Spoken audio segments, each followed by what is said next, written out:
দাবি ন্যায্য দাবি জিরাফাত তুমি মানিয়ে নিও। আমার দাবি ন্যায্য দাবি সরকার তুমি মানিয়ে নিও। যদি না মানিব লড়াই হব, যদি না মানিব লড়াই হব। তোমার আমার দাবি ন্যায্য দাবি কেন্দ্র সরকার মানি দিও। আরে অঙ্গনবাড়ি কর্মচারী মাসিক 18,000 টাকা বেতন যোগাই দেবা আমার দাবি। আরে 1000 টাকার 5,000 টাকা পেনশন যোগাই দেবা আমার দাবি।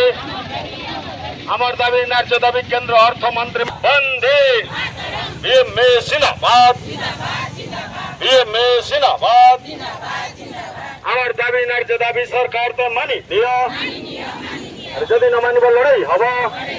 দাবি ন্যায্য দাবি জিরাফাত তুমি মানিয়ে নিও।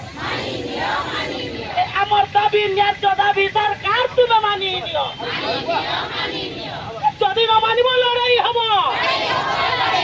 যদি না মানিব লড়াই হব। তোমার আমার দাবি ন্যায্য দাবি কেন্দ্র সরকার মানি দিও। আরে অঙ্গনবাড়ি কর্মচারী মাসিক 18,000 টাকা বেতন যোগাই দেবা আমার দাবি। আরে 1000 টাকার 5,000 টাকা পেনশন যোগাই দেবা আমার দাবি। আমার দাবি ন্যায্য দাবি কেন্দ্র অর্থমন্ত্রী বন্দে বিএমএ জিন্দাবাদ, বিএমএ জিন্দাবাদ। আমার দাবি ন্যায্য দাবি সরকার তো মানি দিও। যদি না মানিব লড়াই হব।